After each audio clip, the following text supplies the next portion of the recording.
ನಮಸ್ತೆ ಸ್ನೇಹಿತರೆ, ನಿಮ್ಮೆಲ್ಲರ ಹಿತೈಷಿ ಆಧ್ಯಾತ್ಮಿಕ ಚಿಂತಕ ಶಿಕ್ಷಕ ಚಿತ್ತ ಚೇತನ. ಸ್ನೇಹಿತರೆ, ನೀವು ಕೇಳಿರುವಂತಹ ಪ್ರಶ್ನೆ, ಗುರುಗಳೇ ನನಗೆ ಏನು ಮಾಡಿದ್ರೂ ತೃಪ್ತಿ ಸಿಗ್ತಾ ಇಲ್ಲ, ಅವರೆಲ್ಲರೂ ನನಗೆ ಬಹಳ ಪ್ರೀತಿಸ್ತಾರೆ, ಸಪೋರ್ಟ್ ಮಾಡ್ತಾರೆ, ಬೇಕಾಗಿರೋದೆಲ್ಲವನ್ನು ಕೊಡಿಸ್ತಾರೆ, ಆದರೂ ನನಗೆ ತೃಪ್ತಿ ಇಲ್ಲ. ಈ ತೃಪ್ತಿಯನ್ನು ಪಡ್ಕೊಳ್ಳೋದು ಹೇಗೆ, ತೃಪ್ತಿ ಸಿಗಬೇಕಂದ್ರೆ ಏನು ಮಾಡಬೇಕು ಅಂತ ಕೇಳಿದ್ದಾರೆ. ಸ್ನೇಹಿತರೆ, ಸಾಕಷ್ಟು ಜನ ಈ ಬರೀ ತೃಪ್ತಿ ಮಾತ್ರ ಅಲ್ಲ, ತೃಪ್ತಿ, ನೆಮ್ಮದಿ, ಸಂತೋಷ, ಖುಷಿ, ಆನಂದ ಇದೆಲ್ಲ ಎಲ್ಲಿ ಸಿಗುತ್ತೆ ಅಂತ ಕೇಳಿದ್ದಾರೆ. ಒಂದು ಉದಾಹರಣೆ ಮೂಲಕ ನಿಮಗೆ ತಿಳಿಸೋ ಪ್ರಯತ್ನ ಮಾಡ್ತೀನಿ. ಒಬ್ಬ ಅಜ್ಜಿ ಈ ಕಂಬದ ಬೆಳಕಲ್ಲಿ ಒಂದು 100 ವರ್ಷದ ಹಿಂದೆ ಅಂತ ತಿಳ್ಕೊಳ್ಳಿ, ಕಂಬ, ಸ್ಟ್ರೀಟ್ ಲೈಟ್, ಅದ್ರ ಕೆಳಗಡೆ ಏನೋ ಹುಡುಕ್ತಾ ಇರ್ತಾಳೆ. ಪಾಪ ವಯಸ್ಸಾಗ್ಬಿಟ್ಟಿದೆ. ಆ ಹುಡುಕ್ತಾ ಇರಬೇಕಾದ್ರೆ ಕತ್ಲಲ್ಲಿ ಏನೋ ಹುಡುಕ್ತಾವಳ ಅಜ್ಜಿ. ಇರು ನಾವು ಹೋಗಿ ಹೆಲ್ಪ್ ಮಾಡೋಣ ಅಂತೇಳಿ, ಏನಜ್ಜಿ ಏನು ಹುಡುಕ್ತಾ ಇದೆಯಾ ನೀನು ಅಂತ. ಅಯ್ಯೋ ಯಪ್ಪ, ಸೂಜಿ ಕಳೆದೋಗ್ಬಿಟ್ಟೈತೆ ಕಣಯ್ಯ, ಅದಕ್ಕೆ ಹುಡುಕ್ತಾ ಇದ್ದೀನಿ, ಕಣ್ಣು ಬೇರೆ ಕಾಣಿಸಲ್ಲ ನನಗೆ, ನೀನು ಸ್ವಲ್ಪ ಕೈ ಹಾಕು ಹಂಗೆ ಅಂತ. ಅದಕ್ಕೆ ಸರಿ ಆಯಿತು, ಅವನು ಬಂದು ಹುಡುಕ್ತಾನೆ. ಇಬ್ಬರು ಹುಡುಕ್ತಾ ಇರ್ತಾರಲ್ಲ, ಇನ್ನೊಬ್ರು ಬರ್ತಾರೆ. ಏನಪ್ಪ, ಏನು ರಮಣ, ಏನು ಹುಡುಕ್ತಾ ಇದೆಯಾ ಅಂತ. ಆ ಅಜ್ಜಿದು ಸೂಜಿ ಕಳೆದೋಗ್ಬಿಟ್ಟೈತಂತೆ. ಪಾಪ ಹುಡ್ಕನ್ ಬಾ, ನೀನು ಸ್ವಲ್ಪ ಕೈ ಹಾಕು ಅಂತ. ಅವನು ಬಂದು ಕೈ ಹಾಕ್ತಾನೆ. ಆಮೇಲೆ 2-3 ಜನ ಬರ್ತಾರೆ. ಅವ್ರನ್ನ ನೋಡ್ಕೊಂಡು ಇನ್ನೊಬ್ರು 10-15 ಜನ ಹುಡುಕ್ತಾರೆ. ಯಾರೋ ಒಬ್ರು ಬುದ್ಧಿವಂತರು, ಅಜ್ಜಿಗೆ ಇಲ್ಲಿ ಕಳೆದೋಗಿರೋದು ನಿಜಾನಾ ಅಂದ್ರೆ, ಎಲ್ಲಿ ಒಳಗಡೆ ಇಲ್ಲೇ ಕಳೆದೋಯ್ತಾ, ಬೇರೆ ಎಲ್ಲಾದ್ರೂ ಕಳೆದೋಯ್ತಾ ಅಂತ. ಇಲ್ಲಪ್ಪ, ಮನೆಯಲ್ಲಿ ಕಳೆದೋಯ್ತು ಒಳಗಡೆ, ಬಟ್ ಮನೆಯಲ್ಲಿ ಲೈಟ್ ಇಲ್ವಲ್ಲ, ಅದಕ್ಕೋಸ್ಕರ ಇಲ್ಲಿ ಸ್ಟ್ರೀಟ್ ಲೈಟ್ ಇತ್ತು, ಅದಕ್ಕೆ ಬಂದು ಹುಡುಕ್ತಾ ಇದ್ದೀನಿ ಅಂತ ಅಜ್ಜಿ ಹೇಳ್ತಾಳೆ. ಎಲ್ಲರಿಗೂ ಶಾಕ್ ಆಗ್ಬಿಡುತ್ತೆ, ಎದ್ದು ನಿಂತ್ಕೊಳ್ತಾಳೆ, ಒಡೆಯಕ್ಕೆ ಹೋಗ್ಬಿಡ್ತಾರೆ. ಅಯ್ಯ ನೀನು ಮನಕಾಯಾಗ 1/2-3 ಗಂಟೆಯಿಂದ ನಾವು ಇಲ್ಲಿ ಹುಡುಕ್ತಾ ಇದ್ದೀರಿ, ಸೂಜಿ ಮನೇಲಿ ಕಳೆದೋಗ್ಬಿಟ್ಟು ಇಲ್ಲಿ ಹುಡುಕಿದ್ರೆ ಸಿಗ್ತದ, ನಿಮ್ಗೇನು ತಲೆ ಇಲ್ವಾ, ಸುಮ್ಮನೆ ನಮ್ಮದು ಟೈಮ್ ವೇಸ್ಟ್ ಮಾಡಿದೆ ನೀನು ಅಂತ ಎಲ್ಲರೂ ಬೈತಾರೆ. ಹೌದಾ, ಟೈಮ್ ವೇಸ್ಟ್ ಮಾಡೋದನ್ನ, ಹಂಗಂದ್ರೆ ನಾನು ಮುಟ್ಟಾಳಿ ಮೂರ್ಖಳು ಅಂದರೆ ನೀನು ಮೂರ್ಖನೇ. ನೀವು ಸಂತೋಷ, ನೆಮ್ಮದಿ, ಸುಖನೆಲ್ಲ ಎಲ್ಲೋ ಹೊರಗಡೆ ಹುಡುಕ್ತಾ ಇದ್ದೀರಾ, ಹೊರಗಡೆ ಯಾರಿಂದನೂ ಸಿಗೋದಿಲ್ಲ, ಕಳ್ಕೊಂಡಿರೋದು ಒಳಗಡೆ ಹೋಗಿ ಹುಡುಕಿ ಖಂಡಿತವಾಗ್ಲೂ ಸಿಗ್ತದೆ ಅಂತ. ಅದೇ ರೀತಿ ತೃಪ್ತಿ, ನೆಮ್ಮದಿ, ಶಾಂತಿ, ಸಹನೆ, ಆನಂದ, ಪರಮಾನಂದ ಇದೆಲ್ಲ ನಿಮ್ಮ ಒಳಗಡೆನೇ ಅಡಕವಾಗಿದೆ ಹೊರತು ಹೊರಗಡೆಯಿಂದ ಯಾರು ಕೊಡೋದಿಲ್ಲ.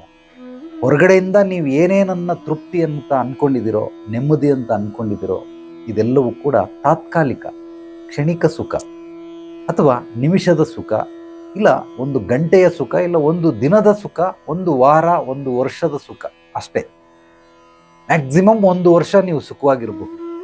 ಯಾವಾಗ ನೀವು ತೃಪ್ತಿ ಬೇಕು, ನೆಮ್ಮದಿ ಬೇಕು, ನೀವು ಆಂತರಿಕವಾಗಿ ಹುಡುಕೋ ಪ್ರಯತ್ನ ಮಾಡಿ, ಖಂಡಿತವಾಗ್ಲೂ ನಿಮಗೆ ನೆಮ್ಮದಿ, ತೃಪ್ತಿ, ಸಂತೋಷ ಎಲ್ಲವೂ ಸಿಗುತ್ತೆ.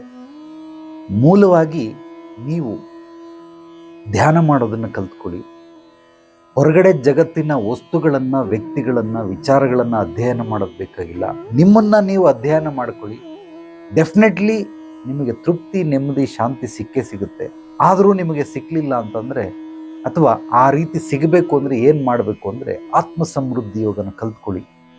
ಈ ಆತ್ಮ ಸಮೃದ್ಧಿ ಯೋಗದಲ್ಲಿ ಇಡೀ ಜೀವನಕ್ಕೆ ಬೇಕಾಗಿರುವಂಥ 360 ಡಿಗ್ರಿ ಸ್ಪಿರಿಚುವಲ್ ನಾಲೆಡ್ಜ್ ಸಿಗುತ್ತೆ. ನಾಲೆಡ್ಜ್ ಇಸ್ ಪವರ್ ಅಂತ ಹೇಳ್ತಾರೆ.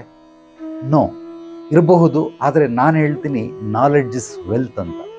Knowledge is wealth. ಜ್ಞಾನವೇ ನಮಗೆ ಸಿರಿ ಸಂಪತ್ತು, ಜ್ಞಾನವೇ ನಮಗೆ ಆನಂದ, ಪರಮಾನಂದ. ಆದ್ದರಿಂದ ಯಾರಿಗೆ ಅಜ್ಞಾನ ತುಂಬಿದೆ ಅಂಥವ್ರಿಗೆ ಈ ರೀತಿ ಹೊರಗಡೆಯಲ್ಲೋ ಯಾರಿಂದನೋ ಯಾವುದೋ ವಸ್ತುಗಳಿಂದ, ವ್ಯಕ್ತಿಗಳಿಂದ ಹುಡುಕ್ತಾ ಇರ್ತಾರೆ.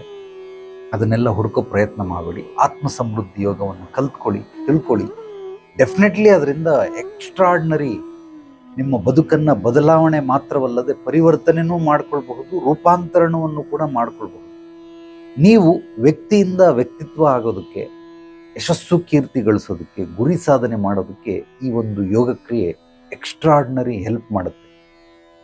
ಈಜು ಬರದೇ ಇರೋದಕ್ಕಿಂತ ಮುಂಚೆ ಹೇಗಿದ್ರಿ, ಈಜು ಬಂದ ನಂತರ ಹೇಗೆ ನಿಮ್ಮ ಆರೋಗ್ಯ ಸ್ಥಿತಿ ಸುಧಾರಿಸ್ಕೊಂಡಿದೆ, ನಿಮಗೆ ಡ್ರೈವಿಂಗ್ ಬರದೇ ಇರೋದಕ್ಕಿಂತ ಮುಂಚೆ ಹೇಗಿತ್ತು ನಿಮ್ಮ ಜೀವನ, ಈಗ ಡ್ರೈವಿಂಗ್ ಕಲ್ತ ನಂತರ ಹೇಗಿದೆ, ಎಷ್ಟು ವ್ಯತ್ಯಾಸಗಳು ನಿಮ್ಮ ಜೀವನದಲ್ಲಿ ಬರುತ್ತೋ, ಅದೇ ರೀತಿ ಆತ್ಮ ಸಮೃದ್ಧಿ ಯೋಗ ಕಲಿತ ನಂತರ, ಅದನ್ನು ತಿಳಿದ ನಂತರ ಖಂಡಿತವಾಗ್ಲೂ ನಿಮಗೆ ಈ ಒಂದು ವ್ಯತ್ಯಾಸದ ಅನುಭವ ನಿಮಗಾಗುತ್ತೆ.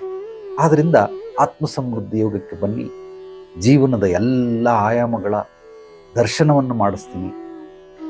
ಮಜಲುಗಳು ಎಲ್ಲ ಸ್ತರಗಳ ಒಂದು ಹಂತ ಹಂತವಾಗಿ ನಾವು ಬೆಳೆಯೋದಕ್ಕೆ ನಮ್ಮಲ್ಲಿ ಎಷ್ಟು ಕಗ್ಗಂಟುಗಳಿದೆ ಜೀವನದಾದ್ಯಂತ, ಅದು ಮಾನಸಿಕವಾಗಿರುವಂತಹ ಕಗ್ಗಂಟುಗಳು, ಆ ಕಗ್ಗಂಟುಗಳನ್ನೆಲ್ಲ ಬಿಡಿಸುವಂತಹ ಅತ್ಯದ್ಭುತವಾದ ಪ್ರಕ್ರಿಯೆ, ಧ್ಯಾನ ಕ್ರಿಯೆ ಇದು ಆತ್ಮ ಸಮೃದ್ಧಿ ಯೋಗ. ಹೆಚ್ಚಾಗಿ ಮಾಹಿತಿ ಬೇಕು ಅಂದರೆ ನನ್ನ ವಾಟ್ಸಪ್ ನಂಬರ್ಗೊಂದು ವಾಯ್ಸ್ ಮೆಸೇಜ್ ಕಳಿಸಿ. ಸೋಷಿಯಲ್ ಮೀಡಿಯಾದಲ್ಲಿ ಅವಾಗ ಪೋಸ್ಟ್ ಮಾಡ್ತಾ ಇರ್ತೀನಿ. ಆ ಪೋಸ್ಟಲ್ಲೂ ಕೂಡ ನೀವು ನೋಡಿಕೊಂಡು ನನ್ನ ಹತ್ರ ಬರಬಹುದು. ಸುಬೋಧಿನಿ ಟೆಲಿಗ್ರಾಮ್ ಗ್ರೂಪ್, ಆಧ್ಯಾತ್ಮಿಕ ಜಗತ್ತು ಅನ್ನೋ ಟೆಲಿಗ್ರಾಮ್ ಗ್ರೂಪ್ ಕೆಳಗಡೆ ಕೊಟ್ಟಿದ್ದೀನಿ. ಅಲ್ಲಿ ಕ್ಲಿಕ್ ಮಾಡಿ ಉಚಿತ ಸತ್ಸಂಗ ಕಾರ್ಯಕ್ರಮ ಅಥವಾ ಯಾವುದಾದ್ರೂ ಕೋರ್ಸ್ಗಳನ್ನು ನೀವು ಕಲಿಬೇಕಾದ್ರೆ ಅಲ್ಲಿ ನಾನು ಪೋಸ್ಟ್ ಮಾಡ್ತಾ ಇರ್ತೀನಿ. ಇದು ಗ್ರೂಪಲ್ಲಿರೋರ್ಗೆ ಮಾತ್ರ ಸೇರ್ಕೊಳ್ಳೋದಕ್ಕೆ ಅವಕಾಶ, ಹೊರಗಡೆಯವ್ರಿಗೆ ಎಲ್ಲರಿಗೂ ಇಂಡಿವಿಜುವಲ್ ಆಗಿ ಕಳ್ಸೋಕ್ಕಾಗೋದಿಲ್ಲ. ಆದ್ದರಿಂದ ಗ್ರೂಪಿಗೆ ಬಂದು ಸೇರ್ಕೊಳ್ಳಿ.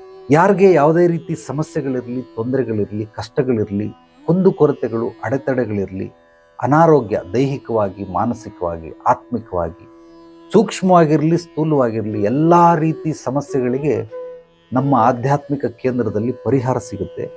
ನೇರವಾಗಿ ಬಂದು ಭೇಟಿ ಮಾಡಿ. ಪರಿಹಾರದ ಜೊತೆಗೆ ನಿಮಗೆ ನಿರಂತರವಾದ ಬೆಂಬಲ ಮತ್ತು ಮಾರ್ಗದರ್ಶನವು ಇಲ್ಲಿ ಸಿಗುತ್ತೆ. ನಿಮ್ಮ ಯಶಸ್ಸು, ಕೀರ್ತಿ, ಗುರಿ ಸಾಧನೆಗೆ ಹಂತ ಹಂತವಾಗಿ ಏನೇನು ನಿಮಗೆ ಮಾರ್ಗದರ್ಶನ ಬೇಕು ಅದೆಲ್ಲವೂ ಕೂಡ ಇಲ್ಲಿ ಸಿಗುತ್ತೆ. ನಮ್ಮ ಚಾನಲನ್ನು ಮೊದಲನೇ ಬಾರಿ ಭೇಟಿ ನೀಡಿದರೆ ತಪ್ಪದೇ ಮರೆಯದೆ ಸಬ್ಸ್ಕ್ರೈಬ್ ಮಾಡಿ, ಲೈಕ್ ಮಾಡಿ, ಕಾಮೆಂಟ್ ಮಾಡಿ. ನಿಮ್ಮ ಅನಿಸಿಕೆ ಅಭಿಪ್ರಾಯಗಳನ್ನು ನನ್ನ ವಾಟ್ಸಪ್ ನಂಬರ್ಗೆ ವಾಯ್ಸ್ ಮೆಸೇಜು ಕೂಡ ಕಳಿಸಬಹುದು. ಈ ವಿಡಿಯೋವನ್ನು ನಿಮ್ಮೆಲ್ಲ ಸ್ನೇಹಿತರಿಗೆ, ಆತ್ಮೀಯರಿಗೆ ತಪ್ಪದೇ ಹಂಚಿ.